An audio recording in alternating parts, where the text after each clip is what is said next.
Good morning, my dear students. Welcome back to online classes. This is Krishna Prasad, your lecturer, Department of Economics, Sri JCBM College, Sringeri. My dear students, in this particular class, I will going to teach you about one of the most important concept in connection with your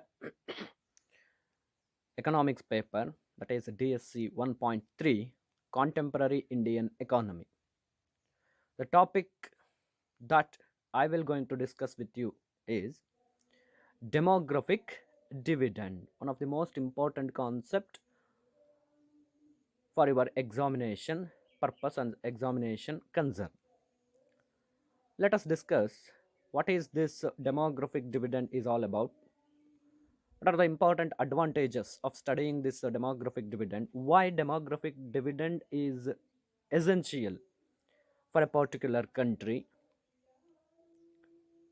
Let us try to understand something regarding this in this particular session. If you have any doubts in this particular session, then please ask me after concluding the session through by phone calls or through by text messages, whatever it may be. But just try to understand. It is a very simple and easiest concept after all. So let's, without time wasting, let's start the session. Demographic dividend, ಕನ್ನಡದಲ್ಲಿ ಜನಸಂಖ್ಯಾ ಲಾಭಾಂಶ ಅಂತ ಕರಿತೀವಿ. ಸಾಮಾನ್ಯವಾಗಿ ನಾವು business ಮಾಡುವಾಗ ಅಥವಾ ಬೇರೆ ಯಾವುದೋ ಒಂದು ಉದ್ಯೋಗದ ಕ್ಷೇತ್ರದಲ್ಲಿ ಲಾಭ ಅಂತಕ್ಕಂತಹ ವಿಚಾರವನ್ನು ಕೇಳಿರ್ತೀವಿ. ಅಂದರೆ ನಾವು ಏನು ಹೂಡಿಕೆ ಮಾಡ್ತೀವೋ, ಏನು ಇನ್ವೆಸ್ಟ್ಮೆಂಟ್ ಮಾಡ್ತೀವೋ, ಕಾಸ್ಟ್ ಆಫ್ ಪ್ರೊಡಕ್ಷನ್ ನಮಗೆ ಏನಾಗಿರುತ್ತೋ ಅದಕ್ಕಿಂತ ಸ್ವಲ್ಪ ಹೆಚ್ಚಿನ ಪ್ರಮಾಣದ ರಿಟರ್ನ್ಸ್ ನಮಗೆ ಬರೋದನ್ನು ನಾವು ಸಾಮಾನ್ಯವಾಗಿ ಲಾಭ ಅಂತ ಹೇಳಿ ಕರಿತೀವಿ. ಸಾಮಾನ್ಯವಾಗಿ ಬಿಸ್ನೆಸ್ ಆರ್ಗನೈಸೇಷನ್ಸಲ್ಲಿ ಈ ರೀತಿಯಾದಂತಹ ಲಾಭವನ್ನು ನಾವು ಹೆಚ್ಚಾಗಿ ಗಮನಿಸೋದಕ್ಕೆ ಸಾಧ್ಯ ಆಗುತ್ತೆ. ಆದರೆ in this particular session, in this particular paper, we are not discussing about the organizational profit or organizational dividend.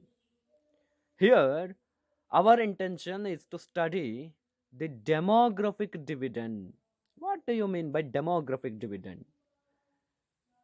ಜನಸಂಖ್ಯೆಯಿಂದ ಲಾಭ ಆಗುತ್ತಾ, ಪ್ರಾಫಿಟ್ ಡಿವಿಡೆಂಡ್ ಸಿಗುತ್ತಾ ಯಾವುದೇ ಒಂದು ಕಂಟ್ರಿಗೆ?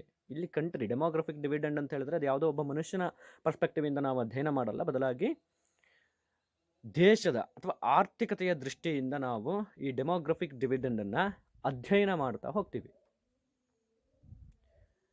ಹೇಗೆಲ್ಲ ಜನಸಂಖ್ಯೆ ಅನ್ನೋದು ಒಂದು ಆರ್ಥಿಕತೆಗಾಗಲಿ ಅಥವಾ ದೇಶಕ್ಕಾಗಲಿ ಯಾವ ರೀತಿಯಲ್ಲಿ ಅದು ಲಾಭವಾಗಿ ಪರಿಣಮಿಸುತ್ತೆ, ಅಂದರೆ ಅನುಕೂಲಕಾರಿಯಾಗಿ ಪರಿಣಮಿಸುತ್ತೆ. ನಾವು ಸಾಮಾನ್ಯವಾಗಿ ಸಾಮಾನ್ಯ ಅರ್ಥದಲ್ಲಿ ನಾವು ಡೆಮೋಗ್ರಫಿ ಅಥವಾ ಪಾಪ್ಯುಲೇಷನನ್ನು ಡಿಸ್ಕ್ರೈಬ್ ಮಾಡುವಾಗ ಅದೊಂದು ಬರ್ಡನ್ ಅಂತ ಹೇಳಿ ಕೆಲವೊಮ್ಮೆ ನಾವು ಅದನ್ನು ಡಿಫೈನ್ ಮಾಡ್ತಾ ಹೋಗ್ತೀವಿ. ಹೆಚ್ಚು ಜನಸಂಖ್ಯೆ ಇರಬಾರ್ದು, ಹೆಚ್ಚು ಜನಸಂಖ್ಯೆ ಇದ್ದರೆ ದೇಶಕ್ಕೆ ಬಡತನ ಆಗಲಿ ಅಥವಾ ನಿರುದ್ಯೋಗದ ಸಮಸ್ಯೆ ಆಗಲಿ ಜಾಸ್ತಿ ಇರುತ್ತೆ. ಹಾಗಾದರೆ ಇದೇನಿದು ಜನಸಂಖ್ಯಾ ಲಾಭಾಂಶ? ಬರ್ಡನ್ ಆಗುತ್ತೆ, ಜನಸಂಖ್ಯೆ ಹೆಚ್ಚಾಗಬಾರ್ದು, ಜನಸಂಖ್ಯಾ ಸ್ಫೋಟ ಆಗುತ್ತೆ, ಅದರಿಂದ ದೇಶದ ಆರ್ಥಿಕತೆಗೆ ಹೆಚ್ಚಿನದಾದಂತಹ ತೊಂದರೆ ಆಗುತ್ತೆ, ನಷ್ಟ ಆಗುತ್ತೆ ಅಂತೆಲ್ಲ ನಾವು ಈಗ ಆಲ್ರೆಡಿ ಹಿಂದಿನ ತರಗತಿಗಳಲ್ಲಿ ಅಥವಾ ಬಹುತೇಕ ಸಂದರ್ಭಗಳಲ್ಲಿ ಅದರ ಬಗ್ಗೆ ನಾವು ಅಧ್ಯಯನ ಮಾಡಿದ್ದೀವಿ. ಹಾಗಾದರೆ ಇದೇನಿದು? ಯಾವ ರೀತಿಯಲ್ಲಿ ಈ ಜನಸಂಖ್ಯೆ ಅನ್ನೋದು ಒಂದು ಲಾಭವಾಗಿ ಪರಿಣಮಿಸ್ತಾ ಹೋಗುತ್ತೆ? ಹಾಗಾದರೆ ಏನಿದು ಡೆಮೋಗ್ರಫಿಕ್ ಡಿವಿಡೆಂಡ್ ಅಂತ ಹೇಳಿದ್ರೆ, ಫಸ್ಟ್ ಆಫ್ ಆಲ್ ಅದನ್ನು ಅರ್ಥ ಮಾಡ್ಕೊಳ್ತಕ್ಕಂತಹ ಪ್ರಯತ್ನವನ್ನು ನಾವಿಲ್ಲಿ ಮಾಡ್ತಾ ಹೋಗಬೇಕಾಗುತ್ತೆ. So let's start this session with the introduction and meaning regarding the demographic dividend.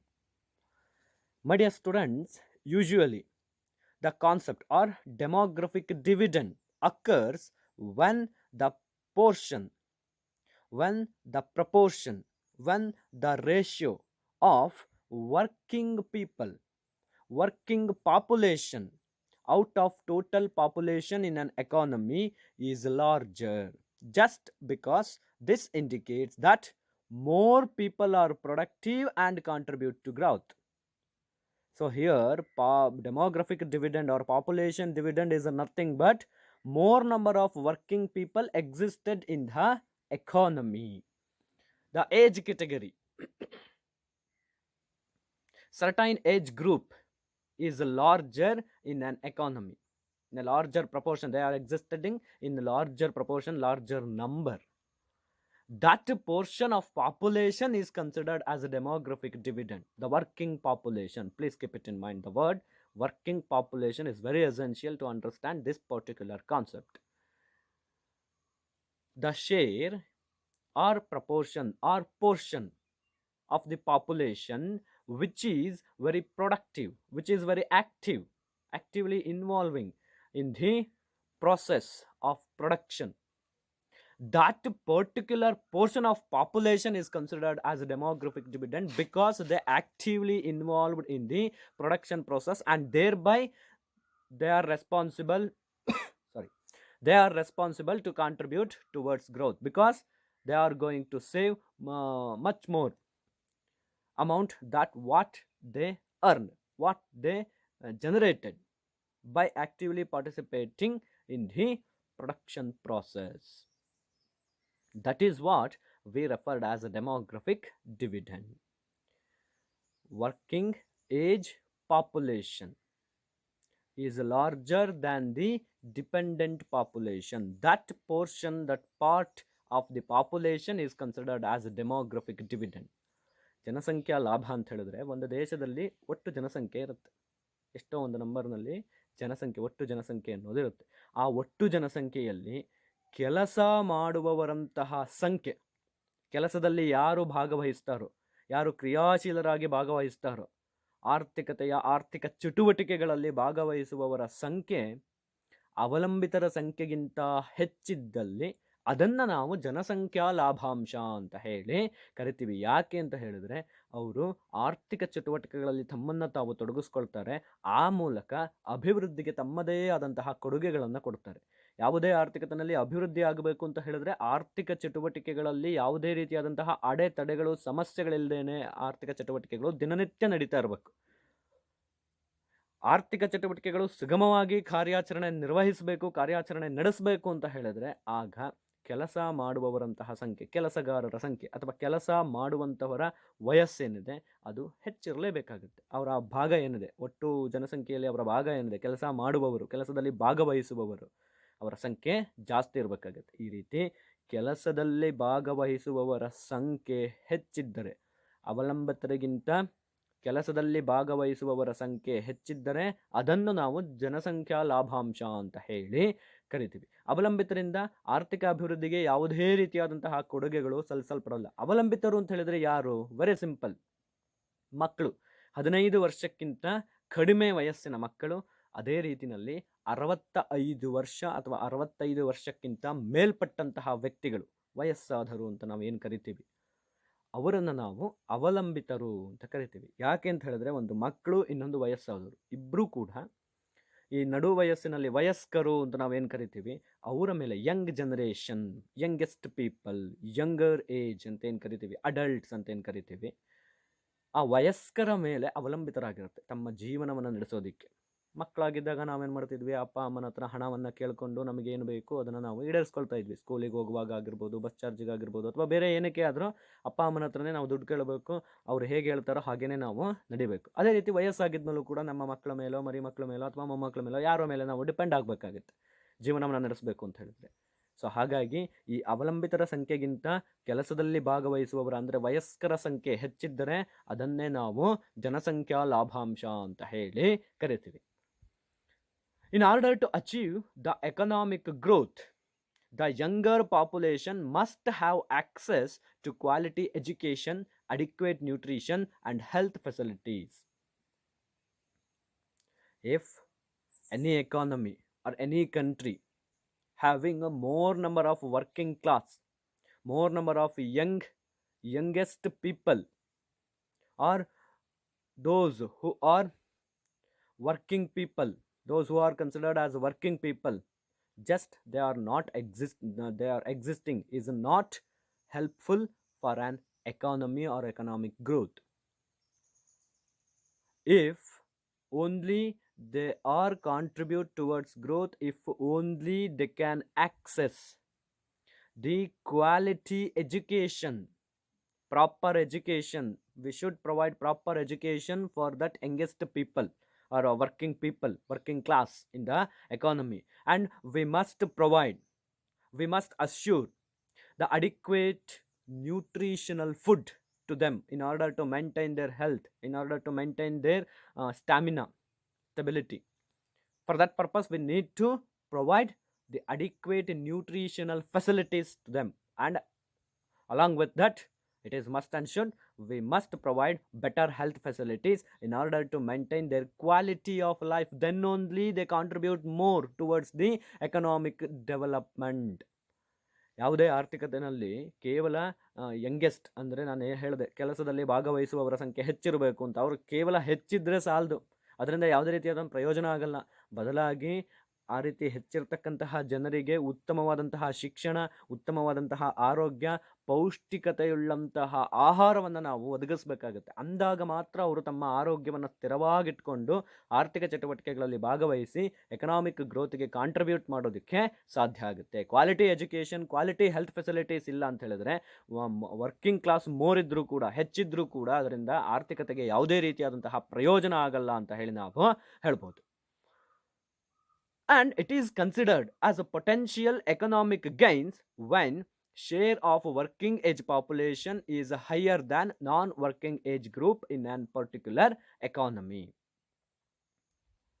Then only it is considered as economic gains or potential economic gains, potential economic profit to an economy or to a particular country when share of working class, working population, the age group, are the people who fell in the age category of 15 to 64 years.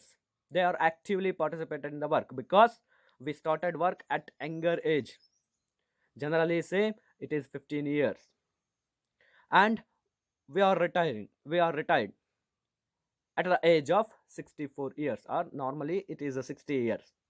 But now government tries to increase retirement age to 64 years, whatever it may be. Just consider 15 to 64 age people is considered as a working people.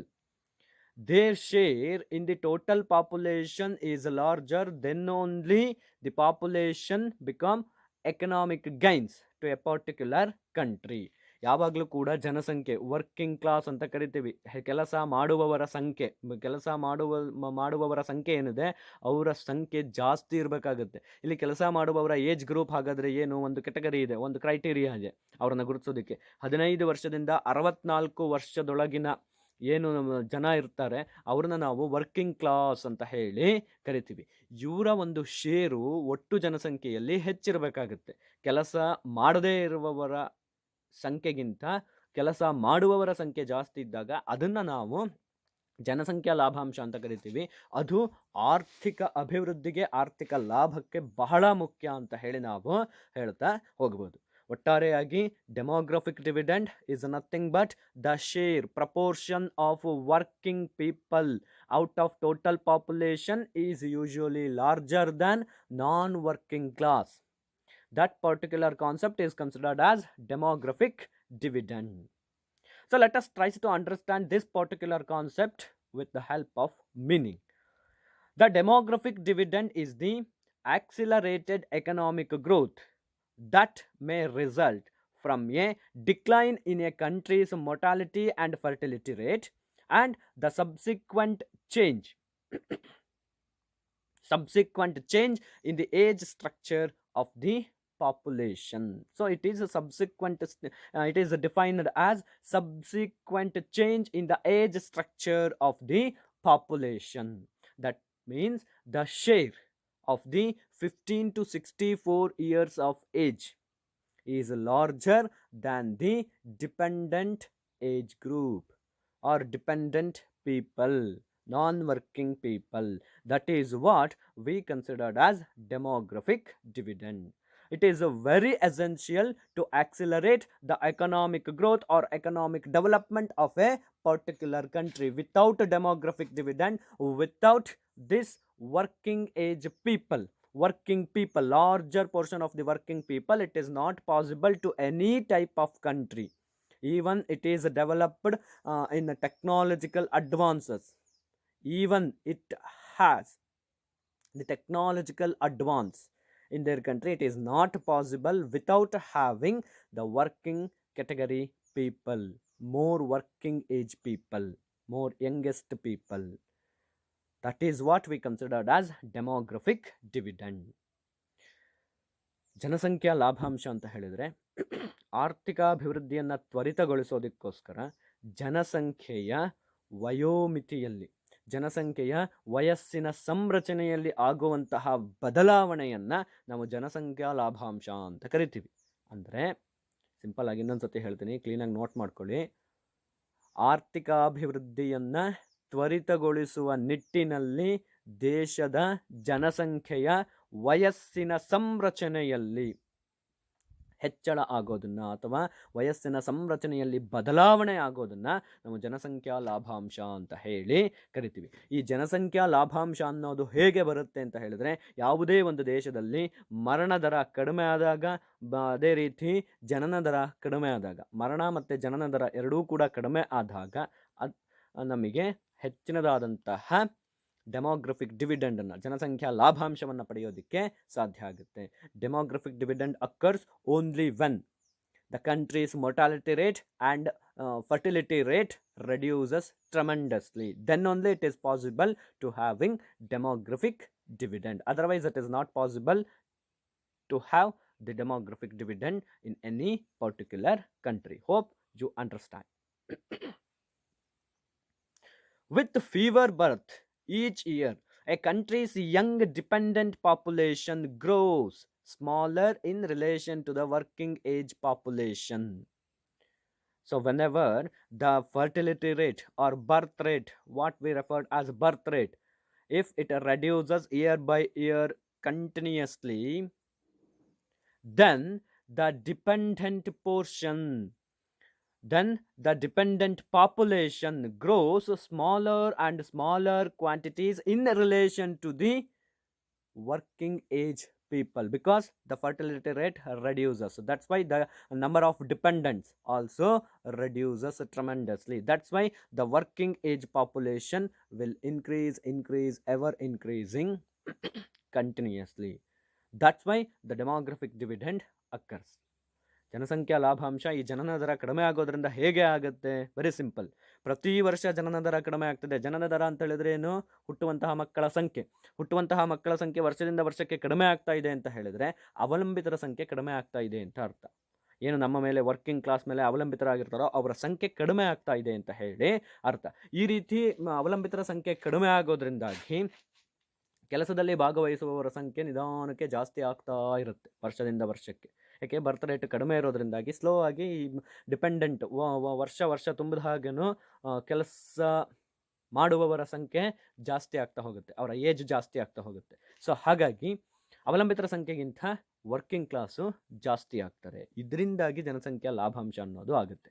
ಕೇವಲ ಜನನ ದರ ಕಡಿಮೆ ಆಗೋದ್ರಿಂದ ಹೇಗೆ ಆಗುತ್ತೆ? Very simple. ಹುಟ್ಟುವ ಮಕ್ಕಳ ಸಂಖ್ಯೆ ವಿದೇಶದಲ್ಲಿ ಕಡಿಮೆ ಆಗ್ತಾ ಹೋದಾಗೆ ಡಿಪೆಂಡೆಂಟ್ಸ್ ಸಂಖ್ಯೆ ಕಡಿಮೆ ಆಗ್ತಾ ಹೋಗುತ್ತೆ. ಇದರಿಂದಾಗಿ ಯಾವುದೇ ಒಂದು ಕಂಟ್ರಿನಲ್ಲಿ ಡೆಮೋಗ್ರಫಿಕ್ ಡಿವಿಡೆಂಡನ್ನು ನಾವು ಪಡೆಯೋದಕ್ಕೆ ಸಾಧ್ಯ ಆಗುತ್ತೆ. ಇಲ್ಲೊಂದು ಸಿಂಪಲ್ ಆಗಿರ್ತಕ್ಕಂತಹ ಒಂದು ಚಿತ್ರ ನಿಮಗೆ ಕಾಣಿಸ್ತಿರಬಹುದು, ಒಂದು ಡಯಾಗ್ರಾಮ್ ನಿಮಗೆ ಒಂದು ಫಿಗರ್, ಒಂದು ಪಿಕ್ಚರ್ ನಿಮಗೆ ಕಾಣಿಸ್ತಾ ಇದೆ. ಇಲ್ಲಿ ಫ್ಯಾಮಿಲಿ ಸೈಜ್ ಇದೆ, ಜೊತೆಗೆ ಲೈಫ್ ಸ್ಪ್ಯಾನ್ ಇದೆ. Life span is nothing but life expectancy, the average years of living that a person have in a particular country. ಸರಾಸರಿ ಎಷ್ಟು ವರ್ಷ ಬದುಕ್ತಾನ ಅವನು, ಲೈಫ್ ಎಕ್ಸ್ಪೆಕ್ಟೆನ್ಸಿ ಅಟ್ ಬರ್ತ್ ಅಂತ ಕರಿತೀವಿ. ಹುಟ್ಟಿದನಿಂದ ಅವನು ಎಷ್ಟು ವರ್ಷ ಬದುಕಕ್ಕೆ ಸಾಧ್ಯ ಆಗಿದೆ, ಸರಾಸರಿ ವರ್ಷಗಳು. ಭಾರತದಲ್ಲಿ ಅದು ಇವತ್ತಿಗೆ 68 ವರ್ಷಗಳು, 66 ವರ್ಷಗಳು ಇದೆ. ಸೊ ಅದು ಲೈಫ್ ಸ್ಪ್ಯಾನ್ ಇನ್ಕ್ರೀಸಸ್, ಜನನ ಇದು ಜಾಸ್ತಿ ಆಗ್ತಾ ಇದೆ. ಜೊತೆಗೆ ಫ್ಯಾಮಿಲಿ ಸೈಜ್ ಅನ್ನೋದು ಕಡಿಮೆ ಆಗ್ತದೆ. ಇವತ್ತಿನ ದಿನ ಎಲ್ಲರೂ ಕೂಡ ಚಿಕ್ಕ ಸಂಸಾರ, ಚೊಕ್ಕ ಸಂಸಾರ ಅಂತ ಹೇಳ್ಕೊಂಡು ಆರ್ತಿಗೊಂದು ಕೀರ್ತಿಗೊಂದು ಮಕ್ಕಳನ್ನ ಮಾಡ್ಕೊಂಡಿರ್ತಾರೆ. ಅಂದರೆ ಪಡೀತಕ್ಕಂತಹ ಮಕ್ಕಳ ಸಂಖ್ಯೆ ಕೂಡ ಇವತ್ತಿನ ದಿನ ಕಡಿಮೆ ಆಗ್ತಿದೆ. ಯಾಕೆಂದರೆ ಎಜುಕೇಷನ್ ಇರೋದ್ರಿಂದಾಗಿ ಹೆಚ್ಚು ಕುಟುಂಬವನ್ನು, ಹೆಚ್ಚು ಮಕ್ಕಳನ್ನ ಹೊಂದೋದ್ರಿಂದಾಗಿ ಮುಂದೆ ಸಾಕಲಿಕ್ಕೆ ಕಷ್ಟ ಆಗ್ಬೋದು ಅಂತಕ್ಕಂತಹ ನಿಟ್ಟಿನಲ್ಲಿ ಎಲ್ಲರೂ ಕೂಡ ಚಿಕ್ಕ ಚಿಕ್ಕ ಕುಟುಂಬಗಳನ್ನು ಹೊಂದೋದಕ್ಕೆ, ಕೇವಲ 1 ಅಥವಾ 2 ಮಕ್ಕಳನ್ನು ಹೊಂದೋದಕ್ಕೆ ಹೆಚ್ಚು ಬಯಸ್ತಾರೆ. ಹಾಗಾಗಿ ಫ್ಯಾಮಿಲಿ ಸೈಜು ಕಡಿಮೆ ಆಗ್ತಾ ಇದೆ. ಜೊತೆಗೆ ನಿರೀಕ್ಷಿತ ಜೀವಿತಾವಧಿ ಜಾಸ್ತಿ ಆಗ್ತಿರೋದ್ರಿಂದಾಗಿ ಕೆಲಸದಲ್ಲಿ ಭಾಗವಹಿಸುವವರ ಸಂಖ್ಯೆ ನಿಧಾನಕ್ಕೆ ಜಾಸ್ತಿ ಆಗ್ತಿದೆ. ಇದರಿಂದಾಗಿ ಡೆಮೋಗ್ರಫಿಕ್ ಡಿವಿಡೆಂಡ್ ಅನ್ನೋದು ಒಂದು ಎಕಾನಮಿನಲ್ಲಿ ಆಗುತ್ತೆ ಅಂತ ಹೇಳಿ ನಾವು ಹೇಳ್ತಾ ಹೋಗ್ತೀವಿ. Next, with fewer people to support, a country has a window of opportunity for economic growth if the right social and economic policies developed and investments are made. Yeah, of course. Not only we have the demographic dividend. If a country have demographic dividend, then it is not possible to achieve economic growth. If we foster the economic growth, then we need the proper social and economic policies must be developed on the basis of younger age. What they needed, what needs to be done to improve their skills, to improve their productivity, those policies are must and should, those policies are have to be implemented in any country. Then only the demographic dividend occurs in a profitable manner to a particular country. And investments, suitable investments are also made. Investments on human capital like health, education. We have to provide better educational facilities, better health facilities. Then only it is possible to increase the population skills, increase the people's skills. Then only they are actively participated in the work, and thereby they contributed more towards the economic development. ಜನಸಂಖ್ಯಾ ಲಾಭಾಂಶದಲ್ಲಿ ಯಾವಾಗಲೂ ಕೂಡ ಜನಸಂಖ್ಯೆಯಿಂದ ನಾವು ಹೆಚ್ಚಿನದಾದಂತಹ ಲಾಭವನ್ನು ಪಡಿಬೇಕು ಅಂತ ಹೇಳಿದ್ರೆ ಕೆಲಸದಲ್ಲಿ ಭಾಗವಹಿಸುವವರ ಸಂಖ್ಯೆ ಏನು ಹೆಚ್ಚಾಗ್ತಾ ಇರುತ್ತೋ ಅದರಿಂದ ನಾವು ನಿಜವಾಗ್ಲೂ ಆರ್ಥಿಕ ಅಭಿವೃದ್ಧಿಗೆ ಹೆಚ್ಚಿನದಾದಂತಹ ಕೊಡುಗೆಯನ್ನು ತಗೋಬೇಕು ಅಂತಕ್ಕಂತಹ ನಿಟ್ಟಿನಲ್ಲಿ ಸರ್ಕಾರಗಳು ಯಾವತ್ತೂ ಕೂಡ ಹೆಚ್ಚಿನ ಮಟ್ಟಿನ ಸರಿಯಾದ ರೀತಿಯಲ್ಲಿ ಆರ್ಥಿಕ ಮತ್ತು ಸಾಮಾಜಿಕ ನೀತಿಗಳನ್ನು ರೂಪಿಸಬೇಕಾಗುತ್ತೆ. ಅವರಿಗೆ ಸಂಬಂಧಪಟ್ಟ ಹಾಗೆ ಅವರಿಗೆ ಏನು ಅವಶ್ಯಕತೆ ಇದೆ, ಏನು ಅಗತ್ಯಗಳಿದ್ದಾವೆ, ಆ ಅಗತ್ಯಗಳನ್ನು ಪೂರೈಸುವ ನಿಟ್ಟಿನಲ್ಲಿ ಸಾಮಾಜಿಕ ಮತ್ತು ಆರ್ಥಿಕ ನೀತಿಗಳ ಬಂದದ್ದೇ ಆದಲ್ಲಿ ನಮಗೆ ಜನಸಂಖ್ಯಾ ಲಾಭಾಂಶದಿಂದ ಯಾವುದೇ ಆರ್ಥಿಕತೆಗೆ ಹೆಚ್ಚಿನದಾದಂತಹ ಲಾಭ ಆಗುತ್ತೆ, ಹೆಚ್ಚಿನದಾದಂತಹ ಆರ್ಥಿಕ ಅಭಿವೃದ್ಧಿಯನ್ನು ಸಾಧಿಸೋದಕ್ಕೆ ಸಾಧ್ಯ ಆಗುತ್ತೆ ಅಂತ ಹೇಳಿ ನಾವು ಹೇಳ್ಬೋದು. ಅದೇ ರೀತಿ ಹೂಡಿಕೆಯನ್ನು ಕೂಡ ಮಾನವ ಬಂಡವಾಳದಲ್ಲಿ ಹೂಡಿಕೆ ಅನ್ನೋದು ಆಗಬೇಕು. ಮಾನವ ಬಂಡವಾಳದಲ್ಲಿ ಹೂಡಿಕೆ ಆಗದಿದ್ದರೆ ಆಗ ಯಾವುದೇ ರೀತಿಯಾದಂತಹ ಜನಸಂಖ್ಯಾ ಲಾಭಾಂಶದಿಂದ ಯಾವುದೇ ಆರ್ಥಿಕತೆಗೆ ಲಾಭ ಆಗಲ್ಲ. ಜನರಿಗೆ ಶಿಕ್ಷಣವೇ ಇರೋದಿಲ್ಲ, ಜನರಿಗೆ ಆರೋಗ್ಯವೇ ಇರೋದಿಲ್ಲ. ಅಂದಾಗ ಕೆಲಸದಲ್ಲಿ ಭಾಗವಹಿಸುವವರ ಸಂಖ್ಯೆ ಜಾಸ್ತಿ ಇದ್ದರೂ ಕೂಡ ಅವರಲ್ಲಿ ಕ್ಷಮತೆ ಅನ್ನೋದು ಕಡಿಮೆ ಇರುತ್ತೆ, ಅವರಲ್ಲಿ ದಕ್ಷತೆ ಅನ್ನೋದು ಕಡಿಮೆ ಇರುತ್ತೆ. ಅವರು ಹೆಚ್ಚಿನದಾದಂತಹ ಕೊಡುಗೆಯನ್ನು ಅಭಿವೃದ್ಧಿಗೆ ಕೊಡೋದಕ್ಕೆ ಸಾಧ್ಯ ಆಗೋದಿಲ್ಲ. ಸೊ ಹಾಗಾಗಿ ನಾವು ಜನಸಂಖ್ಯಾ ಲಾಭಾಂಶದಿಂದ ಆರ್ಥಿಕ ಅಭಿವೃದ್ಧಿಯನ್ನು ಸಾಧಿಸಬೇಕು ಅಂತ ಆದರೆ ಸರಿಯಾದಂತಹ ಆರ್ಥಿಕ ಮತ್ತು ಸಾಮಾಜಿಕ ನೀತಿಗಳನ್ನು ಅಭಿವೃದ್ಧಿಪಡಿಸುವುದರ ಜೊತೆಗೆ ಹೂಡಿಕೆಗಳನ್ನು ಕೂಡ ನಾವು ಅದೇ ರೀತಿಯಲ್ಲಿ ಮಾಡಬೇಕಾಗುತ್ತೆ. ಅಂದಾಗ ಮಾತ್ರ ನಾವು ಹೆಚ್ಚು ಅಭಿವೃದ್ಧಿಯನ್ನು ಸಾಧಿಸೋದಕ್ಕೆ ಸಾಧ್ಯ ಆಗುತ್ತೆ ಅಂತ ಹೇಳಿ ನಾವು ಹೇಳ್ತಾ ಹೋಗ್ತೀವಿ. United Nations populations fund tries to define this particular concept demographic dividend in its own way. What it define? Let us discuss it. The economic growth potential that can result from shifts in a population's age structure, mainly when the share of working age population is larger than the non-working age share of the population. It is what we considered as a demographic dividend according to United Nations Population Fund. United Nations Population Fund. The economic growth potential, the economic growth that we can achieve, it can result only from the shifts or changes occurred in the age structure of the population. That means the working age share. Working age population share is larger than the age of the non-working class. It is considered as a demographic dividend according to United Nations Population Fund. ಇಲ್ಲಿ ವಿಶ್ವಸಂಸ್ಥೆಯ ಒಂದು ಅಂಗಸಂಸ್ಥೆ ಆಗಿರತಕ್ಕಂತಹ ವಿಶ್ವ ಸಂಸ್ಥೆಯ ಜನಸಂಖ್ಯಾ ಅನುದಾನ, ಜನಸಂಖ್ಯಾ ನಿಧಿ ಅಂತ ಹೇಳಿ ಕರಿತೀವಿ. ಅಂತಹ ಒಂದು ಸಂಸ್ಥೆ ತನ್ನದೇ ಆದಂತಹ ರೀತಿಯಲ್ಲಿ ಜನಸಂಖ್ಯಾ ಲಾಭಾಂಶವನ್ನ ವ್ಯಾಖ್ಯಾನಿಸ್ತಾ ಹೋಗುತ್ತೆ. ಅದರ ಪ್ರಕಾರ ಏನ್ ಹೇಳ್ತಾ ಹೋಗುತ್ತೆ, ಅದು ಯಾವುದೇ ಒಂದು ಆರ್ಥಿಕತೆಯ ಅಭಿವೃದ್ಧಿಯನ್ನ ಸಾಧಿಸೋದಕ್ಕೆ, ಯಾವುದೇ ಒಂದು ಆರ್ಥಿಕತೆಯ ಫಲಿತಾಂಶ ಅನ್ನೋದು ಆ ದೇಶದ ಒಟ್ಟು ಜನಸಂಖ್ಯೆಯ ವಯಸ್ಸಿನ, ಒಟ್ಟು ಜನಸಂಖ್ಯೆಯಲ್ಲಿನ ವಯಸ್ಸು ಅಥವಾ ವಯೋಮಿತಿಯ ಸಂರಚನೆಯಲ್ಲಿ ಆಗುವಂತಹ ಬದಲಾವಣೆಯಿಂದ ಆಗಿದ್ರೆ ಅದನ್ನ ನಾವು ಜನಸಂಖ್ಯಾ ಲಾಭಾಂಶ ಅಂತ ಕರಿತೀವಿ. ವಯೋಮಿತಿ ಸಂರಚನೆಯ ಬದಲಾವಣೆ ಅಂತ ಹೇಳಿದ್ರೆ ಏನು? ಕೆಲಸದಲ್ಲಿ ಭಾಗವಹಿಸುವವರ ವಯೋಮಿತಿ ಅಂದರೆ 15 ವರ್ಷದಿಂದ 64 ವರ್ಷದೊಳಗಿನ ಏನು ಜನಸಂಖ್ಯೆ ಇರುತ್ತೋ ಅವರ ಸಂಖ್ಯೆ 14 ಅಥವಾ ಅದಕ್ಕಿಂತ ಕಡಿಮೆ ಹಾಗೂ 65 ಮತ್ತು ಅದಕ್ಕಿಂತ ಮೇಲ್ಪಟ್ಟ ಜನರಿಗಿಂತ ಹೆಚ್ಚಿದ್ದರೆ ಅದನ್ನ ನಾವು ಜನಸಂಖ್ಯಾ ಲಾಭಾಂಶ ಅಂತ ಕರಿತೀವಿ.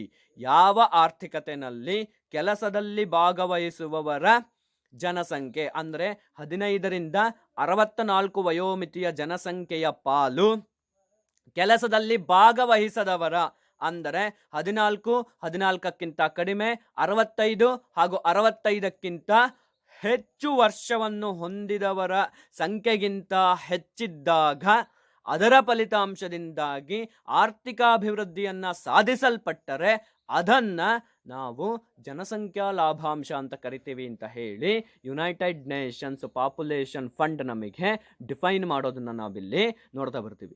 ಇದು ಕೂಡ ಹೇಳಿದ್ದೇನು, ಜನಸಂಖ್ಯಾ ಲಾಭಾಂಶ ಅಂತ ಹೇಳಿದ್ರೆ ದೇಶದಲ್ಲಿ ಇರುವಂತಹ ಜನರ ವಯೋಮಿತಿಯ ಸಂರಚನೆಯಲ್ಲಿ ಆಗುವಂತಹ ಬದಲಾವಣೆ. ಕೆಲಸದಲ್ಲಿ ಭಾಗವಹಿಸುವವರ ಸಂಖ್ಯೆ ಗಣನೀಯವಾಗಿ ಹೆಚ್ಚೋದು, ಕೆಲಸದಲ್ಲಿ ಭಾಗವಹಿಸದವರ ಅಥವಾ ಅವಲಂಬಿತರ ಸಂಖ್ಯೆಗಿಂತ ಕೆಲಸದಲ್ಲಿ ಭಾಗವಹಿಸುವವರ, ಕೆಲಸ ಮಾಡುವವರ ಸಂಖ್ಯೆ ಹೆಚ್ಚಾಗೋದನ್ನ ನಾವು ಜನಸಂಖ್ಯಾ ಲಾಭಾಂಶ ಅಂತ ಕರಿತೀವಿ. ಯಾಕೆ ಅಂತ ಹೇಳಿದ್ರೆ ಕೆಲಸದಲ್ಲಿ ಭಾಗವಹಿಸುವುದರಿಂದಾಗಿ ಅವರು ಪರೋಕ್ಷವಾಗಿ ಆರ್ಥಿಕ ಅಭಿವೃದ್ಧಿಗೆ ಕಾರಣರಾಗ್ತಾರೆ, ಪರೋಕ್ಷವಾಗಿ ಬೇರೆ ಬೇರೆ ಆರ್ಥಿಕತೆಯ ಬೇರೆ ಬೇರೆ ವಲಯಗಳಲ್ಲಿ ತಮ್ಮ ಕೊಡುಗೆಗಳನ್ನು ಸಲ್ಲಿಸೋದ್ರ ಮೂಲಕ ಆ ವಲಯಗಳ ಒಂದು ಪರ್ಫಾರ್ಮೆನ್ಸ್ ಜಾಸ್ತಿ ಆಗೋದಕ್ಕೆ ಕಾರಣೀಭೂತರಾಗ್ತಾರೆ.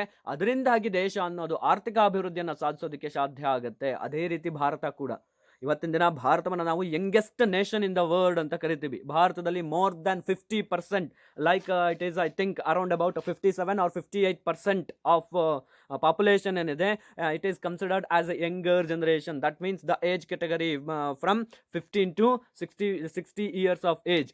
It is considered as youngest nation in the world because 58 or around about 57 or 58% of the population is youngers in India. They are considered as adults in India. ವಯಸ್ಕರಿದ್ದೀವಿ, ಯಂಗೆಸ್ಟ್ ಯುವಕರಿದ್ದೀವಿ. ಸೊ ಹಾಗಾಗಿ ಭಾರತವನ್ನು ಯುವಕರ ರಾಷ್ಟ್ರ ಅಂತ ಹೇಳಿ ಇವತ್ತಿನ ದಿನ ಪ್ರಪಂಚದಾದ್ಯಂತ ಕರೀತಾರೆ. ಸೊ ಹಾಗಾಗಿ ಅದನ್ನ ನಾವು ಡೆಮೋಗ್ರಫಿಕ್ ಡಿವಿಡೆಂಡ್ ಅಂತ ಕರಿತೀವಿ ಅಂತ ಹೇಳಿ ನಾವಿಲ್ಲಿ ಅಧ್ಯಯನ ಮಾಡ್ತಾ ಹೋಗ್ತೀವಿ. Then let us discuss what are the important causes for what factors are held responsible for demographic dividend occurs in an economy. Let us discuss it. ಕಾರಣಗಳೇನು? ಜನಸಂಖ್ಯಾ ಲಾಭಾಂಶ ಹುಟ್ಟೋದಕ್ಕೆ, ಜನಸಂಖ್ಯಾ ಲಾಭಾಂಶ ಒಂದು ಆರ್ಥಿಕತೆಯಲ್ಲಿ ಉದ್ಭವ ಆಗೋದಕ್ಕೆ ಕಾರಣಗಳೇನು? ಒಂದನೇದಾಗಿ falling birth rate. As I already mentioned how the falling birth rate is responsible to occur the demographic dividend.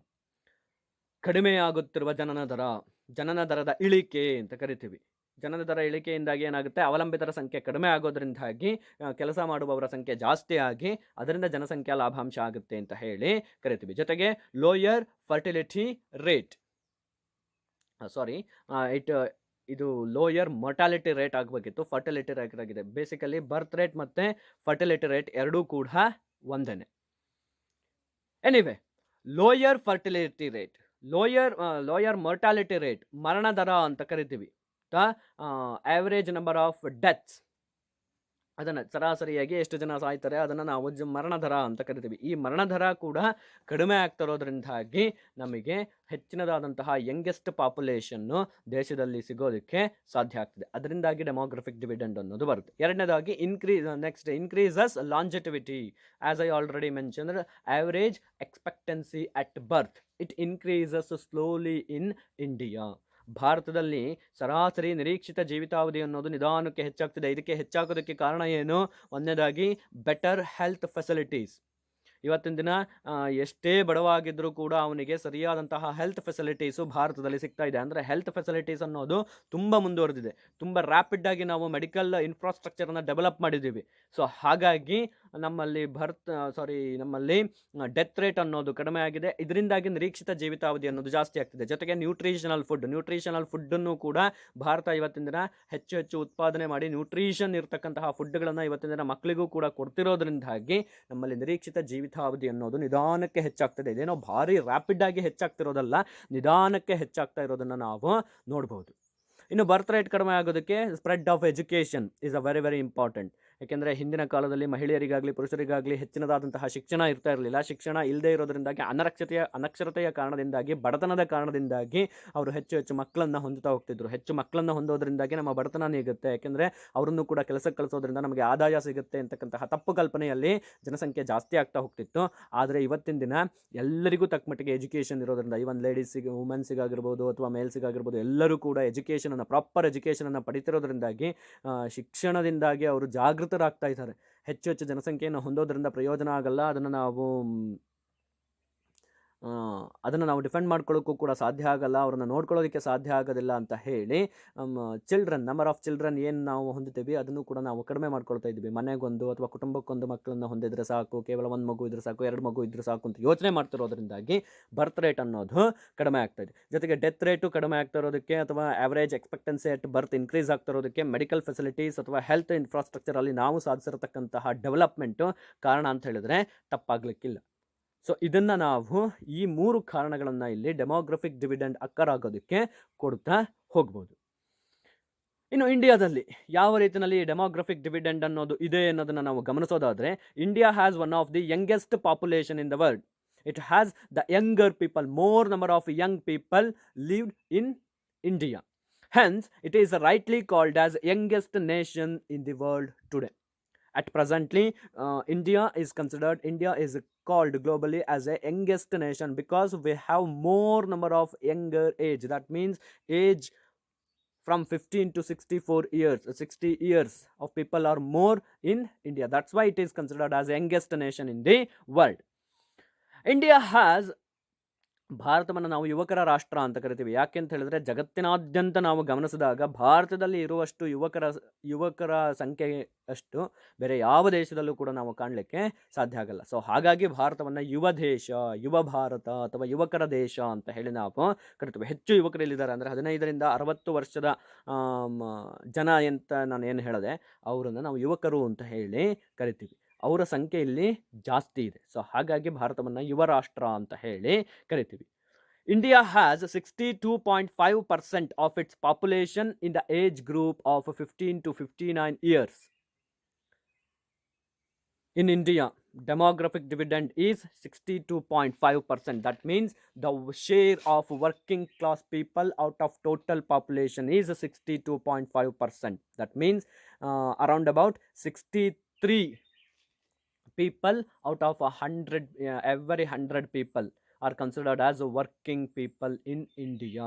ಭಾರತದಲ್ಲಿ ಸರಾಸರಿ 62.5% ಜನಸಂಖ್ಯಾ ಲಾಭಾಂಶ ಇರೋದನ್ನು ನಾವು ಗಮನಿಸ್ತೀವಿ. ಅಂದರೆ 62.5% ಏನಿದೆ ಇವತ್ತಿನ ದಿನ ಔಟ್ ಆಫ್ ನಮ್ಮ ಟೋಟಲ್ ಪಾಪ್ಯುಲೇಷನಲ್ಲಿ, it hit more than 140 crore, near by 140 crore today at present population of India.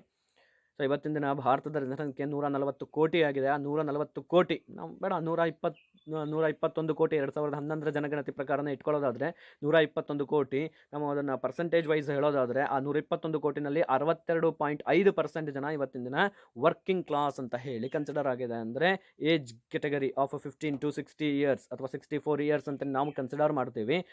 ಆ ಏಜ್ ಗ್ರೂಪ್ನಲ್ಲಿ ಇರ್ತಕ್ಕಂತಹ ಜನರ ಸಂಖ್ಯೆ 62.5% ಇದೆ. ಅಂದರೆ ಪ್ರತಿ 100 ಜನಸಂಖ್ಯೆಗೆ 63 ಜನ, ಸರಾಸರಿ 63 ಜನ ಕೆಲಸದಲ್ಲಿ ತೊಡಗಿಸ್ಕೊಂಡಿದ್ದಾರೆ. ಅಂದರೆ ಮಿಕ್ಕಿದ್ದಿನೆಷ್ಟು? ಕೇವಲ 38% ಅಥವಾ 37%. ಅದನ್ನು ಡಿಪೆಂಡೆಂಟ್ಸ್ ಕೆಟಗರಿ, ಅಂದರೆ ಮಕ್ಕಳಾಗಿರ್ಬೋದು ಅಥವಾ ಮುದುಕರಾಗಿರಬಹುದು ಅಥವಾ ವಯಸ್ಸಾದವರಾಗಿರಬಹುದು, ಅವರನ್ನು ನಾವಿಲ್ಲಿ ಕನ್ಸಿಡರ್ ಮಾಡ್ತಾ ಹೋಗ್ತೀವಿ. ಸೊ ಹಾಗಾಗಿ ಡೆಮೋಗ್ರಫಿಕ್ ಡಿವಿಡೆಂಡ್ ಅನ್ನೋದು ಭಾರತದಲ್ಲಿ ಇದೆ ಅಂತ ಹೇಳಿ ನಾವು ಹೇಳ್ತೀವಿ. which is ever increasing and will be at the peak around 2036 according to the estimation, according to the various surveys.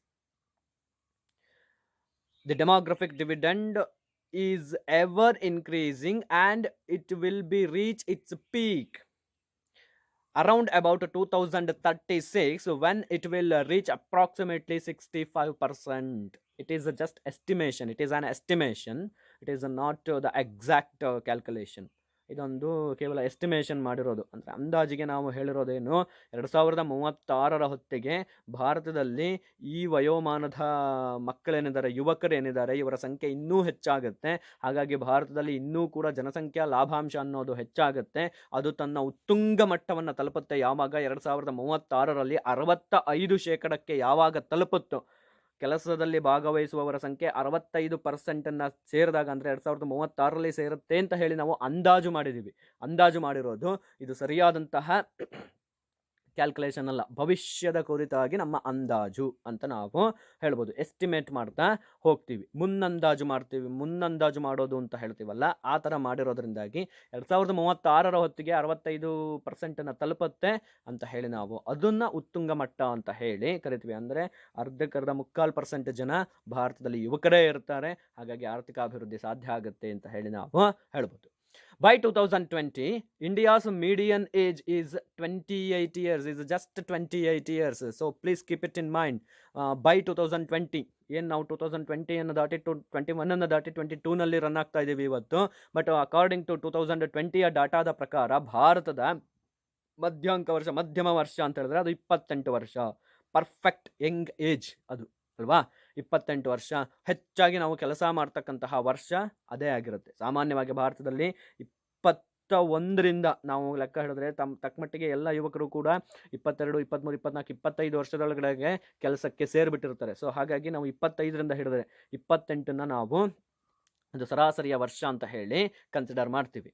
So ಹಾಗಾಗಿ ಭಾರತದಲ್ಲಿ ಮೀಡಿಯನ್ ಏಜ್ ಯಾವುದು? 28 ವರ್ಷ ಯುವಕರದ್ದು. ಅದೇ ನಾವು ಕಂಪೇರ್ ಮಾಡಿದ್ರೆ it is 37 in China and US. America ಮತ್ತು ಚೈನಾದಲ್ಲಿ ಇದು 37 ವರ್ಷ ಇದೆ. ಹಾಗೆ ವೆಸ್ಟರ್ನ್ ಯುರೋಪನ್ನು ತಗೊಂಡ್ರೆ, ಪಶ್ಚಿಮ ಯುರೋಪನ್ನು ನೀವು ತಗೊಂಡ್ರೆ, ಕನ್ಸಿಡರ್ ಮಾಡಿದ್ರೆ ಅಲ್ಲಿ 45 ವರ್ಷ ಇದೆ. ಯಾವುದು? ಮೀಡಿಯನ್ ಏಜ್, ಯುವಕರ ವರ್ಷ, ಸರಾಸರಿ ಯುವಕರ ವರ್ಷ ಅನ್ನೋದು. ಆ್ಯಂಡ್ 49 ಇನ್ ಜಪಾನಲ್ಲಿ 49 ಇಯರ್ಸ್. ಅಂದರೆ ಇದಕ್ಕೆ ಕಂಪೇರ್ ಮಾಡಿದಾಗ ಯಂಗೆಸ್ಟ್ ನೇಷನ್ ಯಾವುದು? ನಮ್ಮದೇನೆ. ಬಟ್ ನಾವು ಇನ್ನೂ ಅಭಿವೃದ್ಧಿಯನ್ನು ಹೊಂದಿದ್ದು ಸಾಲದು. ಅಂದರೆ ನಾನು ಆಲ್ರೆಡಿ ಹೇಳಿರೋ ಹಾಗೆ proper economic policies and social policies ಇಲ್ಲಿ ಸರಿಯಾದ ರೀತಿಯಲ್ಲಿ ಡೆವಲಪ್ ಆಗ್ತಾ ಇಲ್ಲ. ಜೊತೆಗೆ ಗವರ್ನೆನ್ಸ್ ಕೂಡ ತುಂಬ ಒಂದು ಇನ್ಎಫಿಷಿಯೆಂಟ್ ಆಗಿ ಇರೋದ್ರಿಂದಾಗಿ ಸಿನ್ಸ್ ಇಂಡಿಪೆಂಡೆನ್ಸ್. ಸೊ ಹಾಗಾಗಿ ನಾವಿನ್ನೂ ಹೆಚ್ಚಿನದಾದಂತಹ ಡೆವಲಪ್ಮೆಂಟನ್ನು ಸಾಧಿಸೋದಕ್ಕೆ ಸಾಧ್ಯ ಆಗಲ್ಲ. ನೋಡ್ರಿ, 49 ಇಯರ್ಸ್ನ ಹೊಂದಿರತಕ್ಕಂತಹ ಜಪಾನು 1945 ಸೆಕೆಂಡ್ ವರ್ಲ್ಡ್ ವಾರಲ್ಲಿ ಕಂಪ್ಲೀಟಾಗಿ ಸ್ಮ್ಯಾಶ್ ಆಗೋಗಿರುತ್ತೆ, ಕಂಪ್ಲೀಟಾಗಿ ಅಬಾಲಿಷ್ ಆಗೋಗಿರುತ್ತೆ, ಆ್ಯಶ್ ಆಗಿ ಕನ್ವರ್ಟ್ ಆಗಿರುತ್ತೆ. ಬಟ್ ಅದು ಬೆಳೆದು ಬಂದ ರೀತಿಯಲ್ಲಿ ಜಪಾನ್ ಏನು ತನ್ನ ಅಭಿವೃದ್ಧಿ ಕಾರ್ಯಗಳನ್ನು ಸ್ಟಾರ್ಟ್ ಮಾಡ್ತಾವೋ ಅದೇ ಕಾಲದಲ್ಲಿ ನಾವು ಕೂಡ ಇಂಡಿಪೆಂಡೆಂಟ್ ಆಗಿದ್ದು. ಸೊ ನಮಗೆ ಜಪಾನಿಗೆ ಕಂಪೇರ್ ಮಾಡಿಕೊಂಡ್ರೆ ವಯಸ್ಸಲ್ಲಿ ಅಥವಾ ಈ ಡೆಮೋಗ್ರಫಿಕ್ ಡಿವಿಡೆಂಡಲ್ಲಿ ಅಜಗಜಾಂತರ ವ್ಯತ್ಯಾಸ ಇದೆ. ಬಟ್ ಆದರೂ ಕೂಡ ಇವತ್ತನ್ನು ನಾವು ಜಪಾನನ್ನು ಎಮರ್ಜ್ಡ್ ನೇಷನ್, ಡೆವಲಪ್ಡ್ ನೇಷನ್ ಅಂತ ಹೇಳಿ ಕರಿತೀವಿ. Versus India is considered as still it is considered as developing nation. So ಹಾಗಾಗಿ ನಾವಿನ್ನೂ ಕೂಡ ಹೆಚ್ಚಿನದಾದಂತಹ ಎಕನಾಮಿಕ್ ಮತ್ತು ಸೋಷಿಯಲ್ ಪಾಲಿಸೀಸ್ನ ಇಂಪ್ರೂವ್ ಮಾಡಬೇಕು, ಸೋಷಿಯಲ್ ಇನ್ಫ್ರಾಸ್ಟ್ರಕ್ಚರ್ನ ನಾವು ಡೆವಲಪ್ ಮಾಡಬೇಕಿದೆ. So let us wait and watch what will happen in the near future. According to the Economic Survey 2018-19, India's demographic dividend will peak around about 2041 when the share of working age population, that is 20 to 59 years of age or 59 years of people, is expected to hit 65%. Of course, Economic Survey ಕೂಡ ಏನು ಹೇಳಿದೆ, ಭಾರತದ ಈ ಜನಸಂಖ್ಯಾ ಲಾಭಾಂಶ ಅನ್ನೋದು ತನ್ನ ಉತ್ತುಂಗ ಹಂತದಲ್ಲಿ ಯಾವಾಗ ಇರುತ್ತೆ ಅಂತ ಹೇಳಿದರೆ 2041 ಹೊತ್ತಿಗೆ, 2036 ಹೊತ್ತಿಗೆ ಅಂತ ನಾವು ಹೇಳಿದ್ವಿ. ಬಟ್ ಇದು ಎಕನಾಮಿಕ್ ಸರ್ವೆ ಪ್ರಕಾರ ಹೇಳ್ತಿರೋದು 2041 ಹೊತ್ತಿಗೆ ಭಾರತದಲ್ಲಿ ಜನಸಂಖ್ಯಾ ಲಾಭಾಂಶ ಅನ್ನೋದು ಉತ್ತುಂಗ ಹಂತಕ್ಕೆ ಹೋಗೋದಕ್ಕೆ, ತನ್ನ ಶಿಖರವನ್ನು ಏರೋದಕ್ಕೆ ಸಾಧ್ಯತೆ ಇದೆ. ಯಾವಾಗ ಕೆಲಸ ಮಾಡುವವರ ವಯಸ್ಸು, ಕೆಲಸ ಮಾಡುವವರ ಸಂಖ್ಯೆ, ಕೆಲಸ ಮಾಡುವ ವಯೋಮಾನದವರ ಸಂಖ್ಯೆ ಅಂದರೆ 20ರಿಂದ 59 ವರ್ಷ ಅಂತ ಎಕನಾಮಿಕ್ ಸರ್ವೆ ಹೇಳುತ್ತೆ. ಅದನ್ನು ನಾವು ವರ್ಕಿಂಗ್ ಕ್ಲಾಸ್ ಅಂತ ಕನ್ಸಿಡರ್ ಮಾಡ್ತೀವಿ ಅಂತ ಹೇಳಿ. ಸೊ ಹಾಗಾಗಿ ಅವರ ವಯೋಮಾನದವರ ಸಂಖ್ಯೆ ಯಾವಾಗ ಜಾಸ್ತಿ ಆಗುತ್ತೋ, ಅಂದರೆ ಯಾವಾಗ ಅದು 65% ಮುಟ್ಟುತ್ತೋ, ಆಗ ಡೆಮೋಗ್ರಫಿಕ್ ಡಿವಿಡೆಂಡ್ ಅನ್ನೋದು ತನ್ನ ಉತ್ತುಂಗದ ಮಟ್ಟದಲ್ಲಿ ಇರುತ್ತೆ ಅಂತ ಹೇಳಿ ಎಕನಾಮಿಕ್ ಸರ್ವೆ ನಮಗೆ ಹೇಳಿಕೆಯನ್ನು ಕೊಟ್ಟಿದೆ. Let us discuss about the some of the important advantages. Why we need to have demographic dividend? What will happen to the economy if we have more number of working class? Let us discuss it. Better economic growth is possible. Of course, when the working class people increases year by year, every year, or when the working age population is larger than the non-working class, it leads to better economic growth with the help of, because they actively participated in the economic activities, thereby they contribute more towards the economic development. That's why we have the demographic dividend is very important for economic growth. ಆರ್ಥಿಕ ಅಭಿವೃದ್ಧಿಗಾಗಿ ಅಗತ್ಯ ಅಥವಾ ಪ್ರಯೋಜನ ಇದೆ. ಯಾಕೆಂತ ಹೇಳಿದ್ರೆ ಹೆಚ್ಚು ಹೆಚ್ಚು ಕೆಲಸದಲ್ಲಿ ಭಾಗವಹಿಸುವವರ ಸಂಖ್ಯೆ ಹೆಚ್ಚಾಗ್ತಿದ್ದಾಗನು ಅವರು ಹೆಚ್ಚು ಹೆಚ್ಚು ಆರ್ಥಿಕ ಚಟುವಟಿಕೆಗಳಲ್ಲಿ ತಮ್ಮನ್ನು ತಾವು ತೊಡಗಿಸ್ಕೊಂಡು ಹೆಚ್ಚು ಉಳಿತಾಯವನ್ನು ಮಾಡಿ ಆ ಮೂಲಕ ಆರ್ಥಿಕ ಅಭಿವೃದ್ಧಿಗೆ ಕಾರಣೀಭೂತರಾಗೋದರಿಂದಾಗಿ, ಅದೇ ಡಿಪೆಂಡೆನ್ಸ್ ಅಥವಾ ಅವಲಂಬಿತರನ್ನು ನಾವು ನೋಡೋದಾದರೆ ಅವರಿಂದ ಯಾವುದೇ ರೀತಿಯಾದಂತಹ ಆರ್ಥಿಕ ಅಭಿವೃದ್ಧಿಗೆ ಅವರಿಂದ ಕಾಂಟ್ರಿಬ್ಯೂಷನ್ಸ್ ಬರೋದಿಲ್ಲ. ಸೊ ಹಾಗಾಗಿ ಕಾಂಟ್ರಿಬ್ಯೂಷನ್ಸ್ ಬರೋದು ಯಾವಾಗಲೂ ಕೂಡ, ಯಾಕೆಂದರೆ ಆದಾಯವನ್ನು ಗಳಿಸ್ತಾರೆ, ಉಳಿತಾಯವನ್ನು ಮಾಡ್ತಾರೆ, ಖರ್ಚನ್ನು ಮಾಡ್ತಾರೆ, ಇದೆಲ್ಲದೂ ಕೂಡ ಆರ್ಥಿಕ ಅಭಿವೃದ್ಧಿಗೆ ಕಾರಣ ಆಗುತ್ತೆ. ಸೊ ಹಾಗಾಗಿ ನಮಗೆ ಜನಸಂಖ್ಯಾ ಲಾಭಾಂಶದಿಂದ ಆರ್ಥಿಕ ಅಭಿವೃದ್ಧಿ ಆಗುತ್ತೆ ಅನ್ನೋದನ್ನು ನಾವಿಲ್ಲಿ ಹೇಳ್ಬೋದು. Better economic growth and rise in women's work force. Of course it is one of the most important advantage that we have in demographic dividend. The share of women's work force is increasing when we have demographic dividend. ಯಾವಾಗ ಜನಸಂಖ್ಯಾ ಲಾಭಾಂಶ ಆಗುತ್ತೋ ಕೇವಲ ಪುರುಷರು ಮಾತ್ರ ಅಲ್ಲ, ಬದಲಾಗಿ ಮಹಿಳೆಯರು ಕೂಡ ಹೆಚ್ಚು ಹೆಚ್ಚು ಕೆಲಸಗಳಲ್ಲಿ ಭಾಗವಹಿಸ್ತಾರೆ. ಇವತ್ತಿನ ದಿನ ನೀವು ನೋಡೋದಾದರೆ ನಗರೀಕರಣ ಆಗಿರ್ಬೋದು, ಆಧುನೀಕರಣದಿಂದಾಗಿ ಆಗಿರಬಹುದು, ಇವತ್ತಿನ ದಿನ ಆಲ್ಮೋಸ್ಟ್ ಆಲ್ ಎಲ್ಲ ಫೀಲ್ಡಲ್ಲೂ ಕೂಡ ಮಹಿಳೆಯರು ಕೆಲಸವನ್ನು ಮಾಡ್ತಿರೋದನ್ನು ನಾವು ಗಮನಿಸೋದಕ್ಕೆ ಸಾಧ್ಯ ಆಗುತ್ತೆ ಅಲ್ವಾ. ಸೊ ಹಾಗಾಗಿ ಈ ಡೆಮೋಗ್ರಫಿಕ್ ಡಿವಿಡೆಂಡಿಂದ ವುಮೆನ್ಸ್ ವರ್ಕ್ ಫೋರ್ಸ್ ಕೂಡ ಜಾಸ್ತಿ ಆಗುತ್ತೆ ಅನ್ನೋದನ್ನು ನಾವಿಲ್ಲಿ ಹೇಳ್ತಾ ಹೋಗ್ಬೋದು. Next, increase in savings rate. As I already mentioned, when more number of people actively participated in various kinds of jobs in a particular economy, it obviously it increases their income level, increases their ability to save more money. That's why this increase in the saving rate indirectly helps for capital accumulation. That's why demographic dividend is very important to increase the savings rate. ಉಳಿತಾಯವನ್ನು ಹೆಚ್ಚಿಸಲು, ಉಳಿತಾಯದ ದರವನ್ನು ಹೆಚ್ಚಿಸಲು, ನಾನು already ಹೇಳಿರೋ ಹಾಗೆ ಯಾವಾಗ ಕೆಲಸ ಮಾಡುವವರ ಸಂಖ್ಯೆ ಜಾಸ್ತಿ ಆಗ್ತಾ ಹೋಗುತ್ತೋ ಅವರ ಆದಾಯ ಕೂಡ ಜಾಸ್ತಿ ಆಗ್ತಾ ಹೋಗುತ್ತೆ. ಆದಾಯ ಜಾಸ್ತಿ ಆಗ್ತಿದ್ದಾಗೇ ಅವ್ರೇನು ಮಾಡ್ತಾರೆ, ಹೆಚ್ಚು ಹೆಚ್ಚು ಉಳಿತಾಯವನ್ನು ಮಾಡೋದಕ್ಕೆ ಇಚ್ಛೆಯನ್ನು ಹೊಂದುತ್ತಾರೆ, ಖರ್ಚನ್ನು ಮಾಡ್ತಾರೆ. ಅವರ ಇನ್ಕಮಲ್ಲಿ ಒಂದು ಭಾಗವನ್ನು ಖರ್ಚು ಮಾಡಿ ಇನ್ನೊಂದು ಭಾಗವನ್ನು ತಮ್ಮ ಭವಿಷ್ಯದ ನಿರೀಕ್ಷೆಗೋ ಅಥವಾ ಬೇರೆ ಯಾವುದೋ ಕಾರಣಕ್ಕಾಗಿ ಅವರು ಉಳಿತಾಯವನ್ನು ಮಾಡ್ತಾ ಹೋಗ್ತಾರೆ. ಯಾವಾಗ ಉಳಿತಾಯದ ಪ್ರಮಾಣ ಹೆಚ್ಚಾಗ್ತಾ ಹೋಗುತ್ತೋ ಅದರಿಂದ ಆರ್ಥಿಕತೆಗೆ, ಬಂಡವಾಳದ ಸಂಚಯನಕ್ಕೆ, ಬಂಡವಾಳದ ಸಂಗ್ರಹಕ್ಕೆ ಕಾರಣ ಆಗ್ತಾ ಹೋಗುತ್ತೆ. ಇದರಿಂದಾಗಿ ಆರ್ಥಿಕ ಅಭಿವೃದ್ಧಿ ಸಾಧ್ಯ ಆಗುತ್ತೆ ಅಂತ ಹೇಳಿ ನಾವು ಹೇಳ್ತಾ ಹೋಗ್ತೀವಿ. Next, rise of aspirational class, that is middle class. Of course, when the working age population is increases, it indirectly leads to rise of middle class. ಮಧ್ಯಮ ವರ್ಗದ ಉದಯಕ್ಕೆ ಕಾರಣ ಆಗುತ್ತೆ, ಮಧ್ಯಮ ವರ್ಗದ ಹೆಚ್ಚಳಕ್ಕೆ ಇದು ಕಾರಣ ಆಗುತ್ತೆ. ಇಲ್ಲಿ ನಾವು ಒಂದು ಸೊಸೈಟಿನಲ್ಲಿ rich class, middle class, poor class ಅಂತ ಹೇಳಿ ನಾವು ಬೈಫರ್ಕೇಟ್ ಮಾಡ್ತಾ ಹೋಗ್ತೀವಿ. ಇಲ್ಲಿ ರಿಚ್ ಕ್ಲಾಸ್ ಏನು ಮಾಡ್ತಾರೆ, ಅತಿ ಹೆಚ್ಚಿನ ಪ್ರಮಾಣದ ಆಸ್ತಿ ಅವ್ರ ಕೈಲಿರುತ್ತೆ, ಅವರು ಏನೋ ಒಂದು ಉಳಿತಾಯ ಮಾಡ್ತಾರೆ ಅಥವಾ ಮಾಡಲ್ಲ, ಅವರಿಂದ ಯಾವುದೇ ರೀತಿಯಾದಂಥ ಕೆಲವೊಂದಷ್ಟು ಅಭಿವೃದ್ಧಿ ಆಗುತ್ತೆ. ಇನ್ನು ಬಡತನದಲ್ಲಿ ಇರ್ತಕ್ಕಂಥವ್ರು ಏನು ಮಾಡ್ತಾರೆ, ತೀರಾ ಕಷ್ಟಪಡ್ತಾರೆ, ₹1 ಕೂಡ ಅವರಿಗೆ ಉಳಿಸೋದಕ್ಕೆ ಸಾಧ್ಯ ಆಗಲ್ಲ. ಆದರೆ ಈ ಮಿಡಲಲ್ಲಿ ಇರ್ತಕ್ಕಂತಹ ಮಿಡಲ್ ಕ್ಲಾಸ್ ಇದೆಯಲ್ಲ, ಇದನ್ನು ನಾವು ಹಾರ್ಡ್ ವರ್ಕಿಂಗ್ ಕ್ಲಾಸ್ ಅಂತ ಹೇಳಿ ಕರಿತೀವಿ. ಯಾಕೆಂದರೆ ಇವರು ಹಾರ್ಡ್ ವರ್ಕ್ ಮಾಡೋದೇ ಇದ್ದರೆ ಪುನಃ ಪುವರ್ ಕೆಟಗರಿಗೆ ಇಳಿತಾರೆ. ಸೊ ಹಾಗಾಗಿ ಇವರ ಇಂಟೆನ್ಷನ್ಸ್ ಏನಿರುತ್ತೆ, ಅತ್ಲಾಗೆ ಅವರು ಶ್ರೀಮಂತರು ಆಗೋದಕ್ಕಾಗಲ್ಲ, ಇತ್ಲಾಗೆ ಬಡವರು ಆಗೋದಕ್ಕಾಗಲ್ಲ, ನಮ್ಮ ಮಿಡಲಲ್ಲಿ ಇರೋದ್ರಿಂದ ಅವರು ಹೆಚ್ಚು ಹಾರ್ಡ್ ವರ್ಕನ್ನು ಮಾಡ್ತಾರೆ. ಅದನ್ನು ಆಸ್ಪಿರೇಷನಲ್ ಕ್ಲಾಸ್ ಅಂತ ಹೇಳಿ ನಾವು ಕರಿತೀವಿ. ಮಹತ್ವಾಕಾಂಕ್ಷಿ ವರ್ಗ ಅಥವಾ ಆಕಾಂಕ್ಷಿತ ವರ್ಗ ಅಂತ ಹೇಳಿ ಕರಿತೀವಿ. ಅವರ ಒಂದು ವರ್ಗ ಜಾಸ್ತಿ ಆಗೋದಕ್ಕೆ ಕಾರಣ ಆಗುತ್ತೆ. ಯಾವಾಗ ಮಿಡಲ್ ಕ್ಲಾಸ್ ಜಾಸ್ತಿ ಆಗ್ತಾ ಹೋಗುತ್ತೋ ಆರ್ಥಿಕ ಚಟುವಟಿಕೆಗಳು ಕೂಡ ಗರಿಗೆದರೋದಕ್ಕೆ, ತ್ವರಿತಗತಿನಲ್ಲಿ ಸಾಗೋದಕ್ಕೆ ಕಾರಣ ಆಗುತ್ತೆ. ಯಾಕೆಂದರೆ ಹಾರ್ಡ್ ವರ್ಕ್ ಮಾಡೋದು ಈ ಮಿಡಲ್ ಕ್ಲಾಸ್ನಲ್ಲಿ ಇರೋರು, ಹೆಚ್ಚು ಹೆಚ್ಚು ಕೆಲಸವನ್ನು ಮಾಡೋರು ಕೂಡ ಇದೇ ಆಗಿರೋದ್ರಿಂದಾಗಿ ಅವರ ಒಂದು ಅಭಿವೃದ್ಧಿಗೂ ಕೂಡ ಈ ಜನಸಂಖ್ಯಾ ಅಭಿವೃದ್ಧಿ ಕಾರಣ ಆಗುತ್ತೆ ಅಂತ ಹೇಳಿ ನಾವು ಹೇಳ್ಬೋದು. Next, rapid industrialisation and urbanisation. Of course we need to industrialize. We need to have we need to establish plenty of industries in order to provide employment opportunities for the younger people, because their number are still ever increasing. That's why we need to establish more number of industries, and thereby tries to create more number of employment opportunities. And of course, urbanization is very important, because nowadays the people from rural areas, they are migrated from rural areas towards cities in search of knowledge, in search of job, in search of food. For this purpose, they shifted from rural to urban areas. That's why nowadays urbanization is one of the most important impact of the demographic dividend. ಕೈಗಾರಿಕೀಕರಣ ಮತ್ತು ನಗರೀಕರಣ ಅಲ್ವಾ. ಹೆಚ್ಚು ಹೆಚ್ಚು ಕೆಲಸ ಮಾಡುವವರ ಸಂಖ್ಯೆ ಹೆಚ್ಚಾಗ್ತಿದೆ ಅಂತ ಹೇಳಿದ್ರೆ ಅವರಿಗೆ ಉದ್ಯೋಗವನ್ನು ಒದಗಿಸಬೇಕು. ಸರ್ಕಾರದ ಕೈಲಿ ಉದ್ಯೋಗವನ್ನು ಒದಗಿಸೋದಕ್ಕೆ ಸಾಧ್ಯ ಆಗದೇ ಇದ್ದಾಗ ಏನು ಮಾಡುತ್ತೆ, ಹೆಚ್ಚು ಹೆಚ್ಚು ಕೈಗಾರಿಕೆಗಳನ್ನು ಸ್ಥಾಪನೆ ಮಾಡೋದಕ್ಕೆ ಪ್ರೈವೇಟ್ ಅವರಿಗೆ, ಖಾಸಗಿಯವರಿಗೆ ಅದು ಅನುಮತಿಯನ್ನು ಕೊಡುತ್ತೆ. ಸೊ ಹಾಗಾಗಿ ಹೆಚ್ಚು ಹೆಚ್ಚು ಉದ್ಯೋಗಗಳನ್ನು ನಾವು ಸೃಷ್ಟಿ ಮಾಡೋದಕ್ಕೋಸ್ಕರ ಇವತ್ತು ಕೈಗಾರಿಕೆಗಳನ್ನು ಸ್ಥಾಪನೆ ಮಾಡ್ತಾ ಇದ್ದೀವಿ. ಕೈಗಾರಿಕೀಕರಣವನ್ನು ನಾವು ವಿಸ್ತರಣೆ ಮಾಡ್ತಾ ಹೋಗ್ತಾ ಇದ್ದೀವಿ. ಅದರ ಜೊತೆಗೆ ನಗರೀಕರಣ. ಇವತ್ತಿನ ದಿನ ಏನಾಗ್ತಾ ಇದೆ, ಗ್ರಾಮೀಣ ಭಾಗದಿಂದ ಎಲ್ಲರೂ ಕೂಡ ನಗರ ಭಾಗಗಳಿಗೆ ವಲಸೆಯನ್ನು ಹೋಗ್ತಾ ಇದ್ದಾರೆ. ಕೆಲಸವನ್ನು ಹುಡುಕೊಂಡು, ವಿದ್ಯೆ ಕಲಿಯೋದಕ್ಕೋಸ್ಕರ, ಶಿಕ್ಷಣ ಪಡೆಯೋದಕ್ಕೋಸ್ಕರ, ಆರೋಗ್ಯದ ಫೆಸಿಲಿಟಿಗೋಸ್ಕರ, ಅಥವಾ ಬೇರೆ ಬೇರೆ ಉದ್ದೇಶಗಳಿಗೋಸ್ಕರ ಇವತ್ತು ನಗರಗಳಿಗೆ ಪ್ರವೇಶ ಮಾಡ್ತಿರೋದ್ರಿಂದ ನಗರದಲ್ಲಿ ಒತ್ತಡ ಜಾಸ್ತಿ ಆಗ್ತಿದೆ. ಸೊ ಹಾಗಾಗಿ ನಗರಗಳು ಕೂಡ ಇವತ್ತಿನ ದಿನ ಬೆಳೀತಾ ಹೋಗ್ತಾ ಇದ್ದಾವೆ. ಸೊ ಈ ಎರಡು ಕಾರಣಗಳಿಂದಾಗಿ ಇದು ಎರಡೂ ಕೂಡ ನಗರೀಕರಣದಿಂದ ಆಗ್ತಕ್ಕಂತಹ ಅನುಕೂಲ ಅಂತ ಹೇಳಿ ನಾವು ಕರಿತೀವಿ. ಯಾವಾಗ ಕೈಗಾರಿಕೀಕರಣ ಮತ್ತು ಅರ್ಬನೈಸೇಷನ್ ಆಗುತ್ತೋ ಆಗ ಡೆವಲಪ್ಮೆಂಟ್ ಸಾಧಿಸೋದಕ್ಕೆ ಡೆವಲಪ್ಮೆಂಟ್ ರೇಟು ಕೂಡ ಫಾಸ್ಟರ್ ಆಗುತ್ತೆ ಅಂತ ಹೇಳಿ ನಾವು ಹೇಳ್ಬೋದು. Next, rise in work force. Of course ಇದನ್ನು ನಾವೇನು ಹೇಳೋದೇ ಬೇಡ, ಆಲ್ರೆಡಿ ನಾವು ಸ್ಟಡಿ ಮಾಡ್ತಿರೋದ್ರಿಂದ ವರ್ಕ್ ಏಜ್ ಪೀಪಲ್ ಜಾಸ್ತಿ ಆಗ್ತಾರೆ ಅನ್ನೋದ್ರಿಂದಾಗಿ ವರ್ಕ್ ಫೋರ್ಸು ಜಾಸ್ತಿ ಆದಾಗ ಎಕನಾಮಿಕ್ ಆಕ್ಟಿವಿಟೀಸು ಕೂಡ ಹೆಚ್ಚು ನಡೆಯೋದಕ್ಕೆ ಸಾಧ್ಯ ಆಗುತ್ತೆ. ಇದರಿಂದಾಗಿ ಯಾವುದೇ ಒಂದು ಕಂಟ್ರಿಗೆ ಎಕನಾಮಿಕ್ ಡೆವಲಪ್ಮೆಂಟನ್ನು ಅಚೀವ್ ಮಾಡೋದಕ್ಕೆ ಸಾಧ್ಯ ಆಗುತ್ತೆ ಅಂತ ಹೇಳಿ ನಾವು ಹೇಳ್ತೀವಿ. ಜೊತೆಗೆ effective policy making.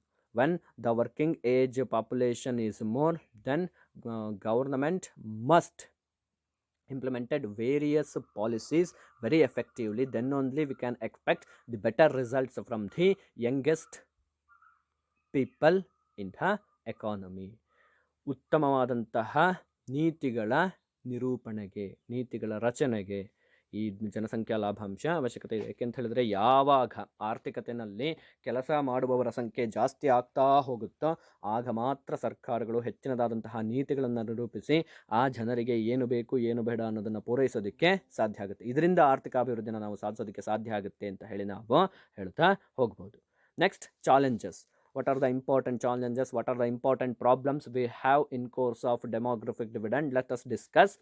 Asymmetric demography, ಅಸಮ್ಮಿತ ಜನಸಂಖ್ಯೆ ಅಂತ ಕರಿತೀವಿ. ಅಂದರೆ ಭಾರತದಲ್ಲಿ ಈ ಡೆಮೋಗ್ರಫಿಕ್ ಡಿವಿಡೆಂಡ್ ಏನಿದೆ ಎಲ್ಲ ಸ್ಟೇಟ್ಸ್ಗಳಲ್ಲೂ ಒಂದೇ ಥರ ಇಲ್ಲ. ಕೆಲವೊಂದಷ್ಟು ಸ್ಟೇಟ್ಸ್ಗಳಲ್ಲಿ ಮಾತ್ರ ಈ ಡೆಮೋಗ್ರಫಿಕ್ ಡಿವಿಡೆಂಡ್ ಅನ್ನೋದು ಅತೀ ಹೆಚ್ಚಿನ ಪ್ರಮಾಣದಲ್ಲಿದೆ. ಆದರೆ ಆ ರಾಜ್ಯಗಳಲ್ಲಿ ಏನಾಗಿದೆ, ಬಡತನದ ಪ್ರಮಾಣ ಅತೀ ಹೆಚ್ಚಿದೆ. In India, take for example, in India, the demographic dividend is not symmetric in all the states. It is concentrated only in a particular states. But these states are suffered a lot due to poverty. They are less developed states in India. They are considered less developed states.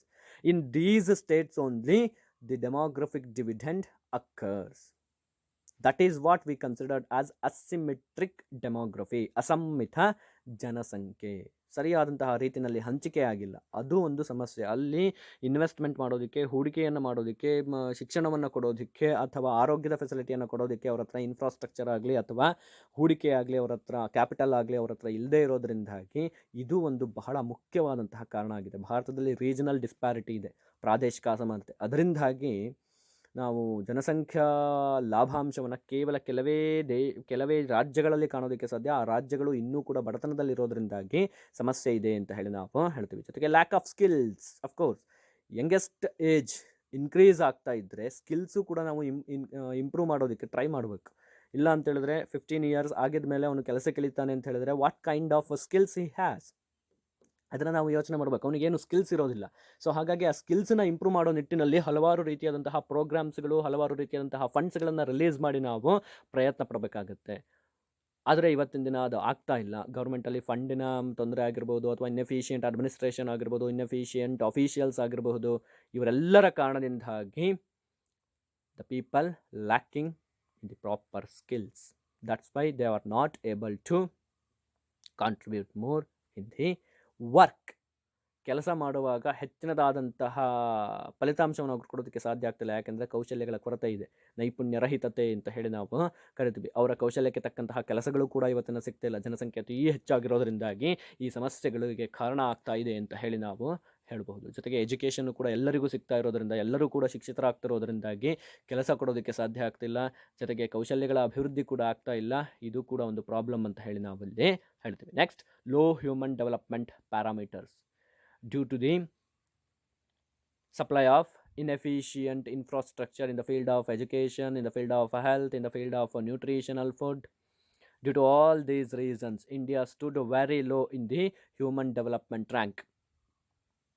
According to the recent report, India's HDI rank is 130 out of 189 nations. 189 ರಾಷ್ಟ್ರಗಳಲ್ಲಿ, ದೇಶಗಳಲ್ಲಿ ಭಾರತದ ಜಾಗ, ಭಾರತದ ಒಂದು ಸ್ಥಾನ, ಭಾರತದ rank ಶ್ರೇಣಿ ಎಷ್ಟಿದೆ ಗೊತ್ತಾ? ಮಾನವ ಅಭಿವೃದ್ಧಿ ಅನುಸೂಚಿಯಲ್ಲಿ 130ನೇ ಸ್ಥಾನದಲ್ಲಿ ನಾವಿದ್ದೀವಿ. ಅಂದರೆ ಏನು? ಶಿಕ್ಷಣ ಇಲ್ಲ, ಆರೋಗ್ಯದ ಫೆಸಿಲಿಟಿ ಸರಿಯಾಗಿ ಸಿಗ್ತಾ ಇಲ್ಲ. ಸೊ ಎಲ್ಲ ಕಾರಣದಿಂದಾಗಿ ಕಡಿಮೆ ಮಾನವ ಅಭಿವೃದ್ಧಿ ಸೂಚಿಯನ್ನು ನಾವು ಕಾಣೋದಕ್ಕೆ ಸಾಧ್ಯತೆ ಇದೆ. ಸೊ ಹಾಗಾಗಿ ಇದು ಒಂದು ಕೂಡ ಮುಖ್ಯವಾದಂತಹ ಸಮಸ್ಯೆಯಾಗಿ ಜನಸಂಖ್ಯಾ ಲಾಭಾಂಶದಲ್ಲಿ ನಮಗೆ ಕಾಣಿಸ್ತಾ ಇದೆ. Next, unemployment or jobless growth. ಇದನ್ನು ಹೇಳೋದೇ ಬೇಡ. ಹೆಚ್ಚು ಜನ ಎಜುಕೇಷನನ್ನು ಪಡ್ಕೊಂಡು ಔಟ್ಪುಟ್ ಆಗ್ತಿರೋದ್ರಿಂದಾಗಿ ಎಲ್ಲರಿಗೂ ಕೂಡ ಕೆಲಸವನ್ನು ಒದಗಿಸೋದಕ್ಕೆ ಸರ್ಕಾರದ ಕೈಯಲ್ಲಾಗಲಿ ಅಥವಾ ಪ್ರೈವೇಟ್ ಇಂಡಸ್ಟ್ರೀಸ್ಗಳಿಗಾಗಲಿ ಆಗ್ತಾ ಇಲ್ಲ. ನೀವೀಗ ಲಾಸ್ಟ್ ಇಯರ್ನೇ ಗಮನಿಸಿದ್ರೆ 2020ನಲ್ಲಿ ಎಕ್ಸಾಮ್ಸ್ ಇಲ್ಲದೇ ಎಷ್ಟೋ ಜನ ಪಾಸಾದರು. ಈವನ್ 10th ಆಗಿರ್ಬೋದು ಅಥವಾ PU ಮಕ್ಕಳಾಗಿರ್ಬೋದು. ಮೋರ್ ದ್ಯಾನ್ 5 lakh ಅಥವಾ 4 lakh ಸ್ಟೂಡೆಂಟ್ಸು ಔಟ್ಪುಟ್ ಆಗಿದ್ದಾರೆ ಎಜುಕೇಷನನ್ನು ಪಡ್ಕೊಂಡು. ಎಲ್ಲಿಂದ ಕೊಡ್ತಾರೆ ಎಜುಕೇಷನ್ನು? ಈ ಮುಂಚೆ ಎಕ್ಸಾಮ್ ಇದ್ದಿದ್ದಾಗ ಏನಾಗ್ತಾ ಇತ್ತು, ಎಷ್ಟೋ ಜನ ಸಾರ್ಟ್ಔಟ್ ಆಗ್ತಿದ್ರು. 5-6 ಲಕ್ಷ ಜನದಲ್ಲಿ ಎಕ್ಸಾಮ್ ಬರೆದ್ರೆ ಅದರಲ್ಲೊಂದು 1.5-2 ಲಕ್ಷ ಜನ ಅಂತೂ ಸಾರ್ಟ್ಔಟ್ ಆಗಿ ಫೇಲ್ ಆಗಿ ಹೋಗ್ತಾ ಇದ್ರು. ಬಟ್ ಇವತ್ತಿನ ದಿನ ಏನಾಗಿದೆ, ಎಕ್ಸಾಮ್ ಇಲ್ದೇ ಪಾಸ್ ಮಾಡೋದ್ರಿಂದ ಎಲ್ಲರೂ ಕೂಡ ಎಜುಕೇಟೆಡ್ ಆಗಿ ಹೊರಗೆ ಬರ್ತಿರೋದ್ರಿಂದ 5 ಲಕ್ಷ ಜನರಿಗೆ ಎಲ್ಲಿಂದ ಕೆಲಸ ಕೊಡಬೇಕು? ಹಾಗಾಗಿ ಅನ್ಎಂಪ್ಲಾಯ್ಮೆಂಟ್ ರೇಟು ಜಾಸ್ತಿ ಆಗ್ತಿದೆ. ಗ್ರೋತ್ ಆಗ್ತಿದೆ, ಬಟ್ ಜಾಬ್ ಇಲ್ಲ. ಸೊ ಎಲ್ಲ ಕಾರಣಗಳು ಕೂಡ, ಈ ಎಲ್ಲ ಅಂಶಗಳು ಕೂಡ ಡೆಮೋಗ್ರಫಿಕ್ ಡಿವಿಡೆಂಡಿನ ಮುಖ್ಯವಾದಂತಹ ಚಾಲೆಂಜಸ್ ಅಂತ ಹೇಳಿ ನಾವು ಕರಿತೀವಿ. This is what the demographic dividend. If you have any doubts, then please ask me through by phone calls, through by text messages. Hope you can understand very well. Thank you for listening me, and thank you for watching me. Thank you one and all.